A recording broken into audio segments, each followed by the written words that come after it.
Bueno, nosotros ya lo habíamos adelantado al inicio de la columna que le proponemos a través de Panorama Informativo, que no solamente vamos a hablar de economía, sino también de los derechos de las personas que tienen una discapacidad, que es una forma de definir en realidad a estas personas, porque si nos ponemos a analizar de base, tienen hasta yo diría una dificultad, porque en cuanto a discapacidad no sé quiénes somos más discapacitados, si nosotros los que no tenemos problemas motrices, por ejemplo, o ellos mismos, porque hacen absolutamente todo, incluso llegan más lejos que otras personas que no tienen ninguna dificultad. Así que lo vamos a definir de esa forma. Pero en realidad tenemos que hablar de lo que dice la ley.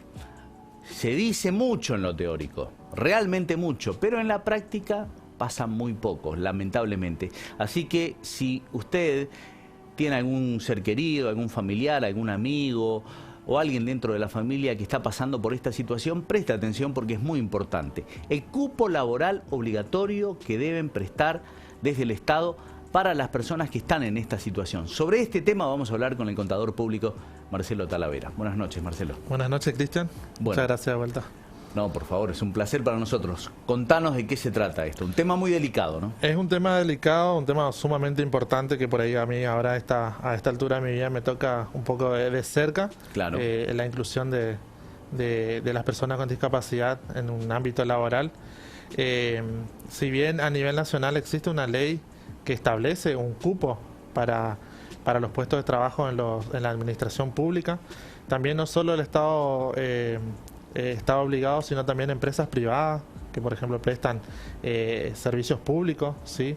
O que uno de los ingresos mayores o su capital mayor es de plata del Estado, ellos también están obligados a emplear a personas con discapacidad. Nuestra provincia está adherida a esa ley y dispuso incluso un porcentaje un poco más alto, porque a nivel nacional se habla de un 4% de los empleados públicos deben ser personas con discapacidad. Nuestra provincia tiene un cupo del 5%, ¿sí? Que si bien está todavía muy lejos de llegar a esa cantidad, la ley existe.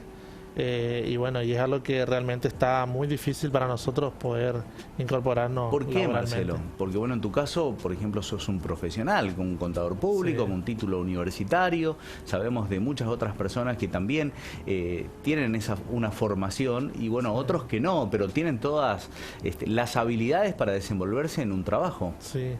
Y sinceramente el por qué no se cumple, la verdad que es muy difícil de entender por qué, siendo que es una ley y que uno también lo hace saber, porque yo ya intervení en varios lugares y todavía no tuve respuesta.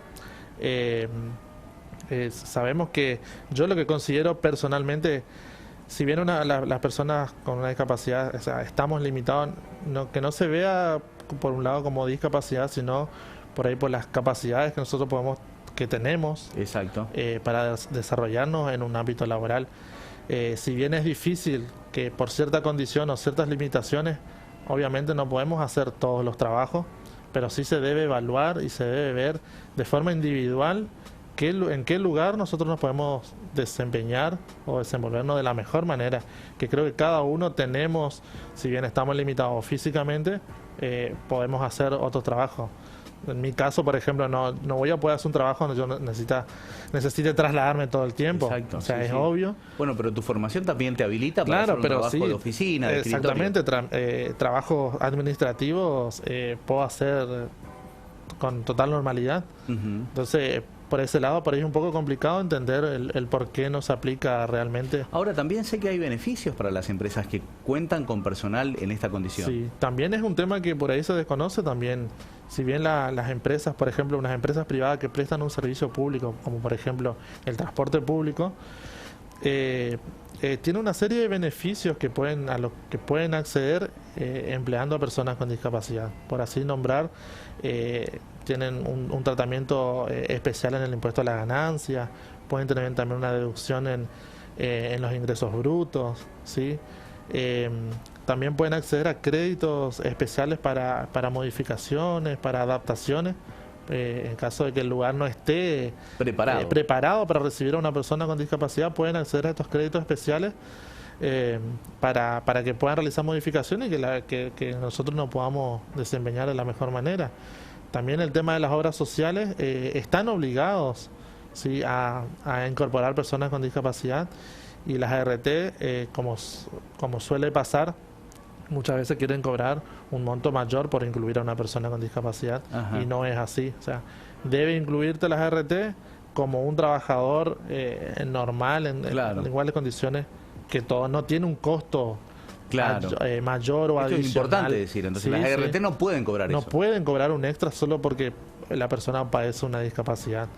Si bien obviamente va a hacer uso de la obra social para mejorar la calidad de vida, para recibir la atención que la persona necesita, sí, pero no por eso se le va a cobrar un plus o un extra. Bueno, pero además, porque muchas veces se interpreta que las obras sociales se resisten un poco a adherir a personas con discapacidad, es una realidad, por el costo que significa. Pero las obras sociales, la esencia de la obra social es para eso, para resolver problemas de salud.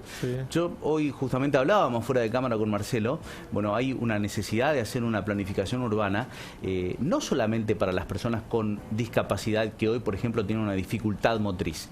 Es decir, las personas adultas mayores, todos en algún momento, vamos a tener dificultades para trasladarnos y nos va a molestar una baldosa que está fuera de lugar, nos va a molestar un escalón. Entonces, planificar va a ser una solución para todos en algún momento. Sí, hoy nos toca a nosotros, pero mañana no sabemos a quién le puede tocar o cómo podemos estar dentro de unos años. O sea que yo creo que la accesibilidad y lo que se está haciendo, por ejemplo, yo siempre recalco las veredas nuevas que están haciendo Monte Carlo, para mí es una solución grandísima, no solo para nosotros, sino para todas las personas, para las madres que andan con los carritos, con los changuitos, las personas que usan bastón, porque también una baldosa floja o una vereda rota es un peligro totalmente para todos. Sí, sin ir más lejos, los lugares de acceso público que están pensados a veces no para personas con discapacidad, pero yo insisto, los adultos mayores muchas veces, o cuando tenés una fractura que tenés que andar con muletas,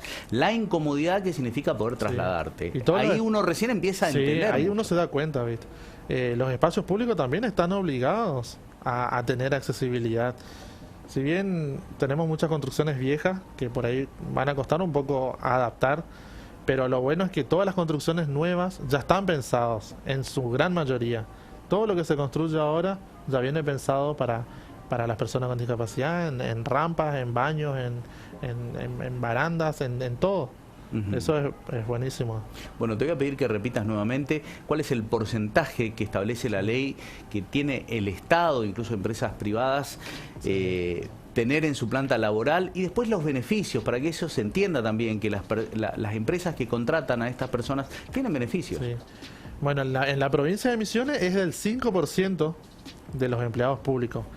¿Eso a nivel provincial? A nivel provincial, porque a nivel nacional es un 4% para cargos nacionales, vamos a decir. Bien.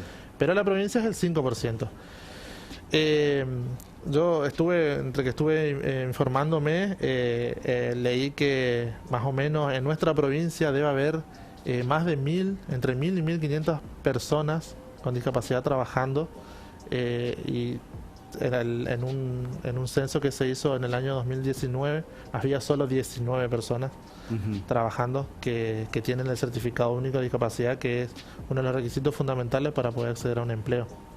Y como bien dijiste, los beneficios también para las empresas son muchos, beneficios impositivos, como deducciones al impuesto a las ganancias, reducción en los pagos de los ingresos brutos. Se toma como un pago a cuenta. ¿Qué quieres un pago a cuenta? Es cuando vos tomás un adelanto para pagos posteriores del impuesto, que se puede reducir hasta un 50%. El tema de las obras sociales, ¿sí?, que están obligados a incluir a las personas con discapacidad, las RT, que no te tienen que cobrar un plus por incorporarte. Muy bien. Perfecto. Bueno, Marcelo, ya seguiremos hablando de este tema, de las obras sociales, que hay mucho para hablar con relación a la discapacidad. Así que muy interesante lo que has planteado hoy. Bueno. Buenas noches y muchas gracias. Muchas gracias, Cristian. Continuamos con una pausa, ¿sí? Tenemos mucho más para contarles todavía. Hacemos un breve corte y volvemos.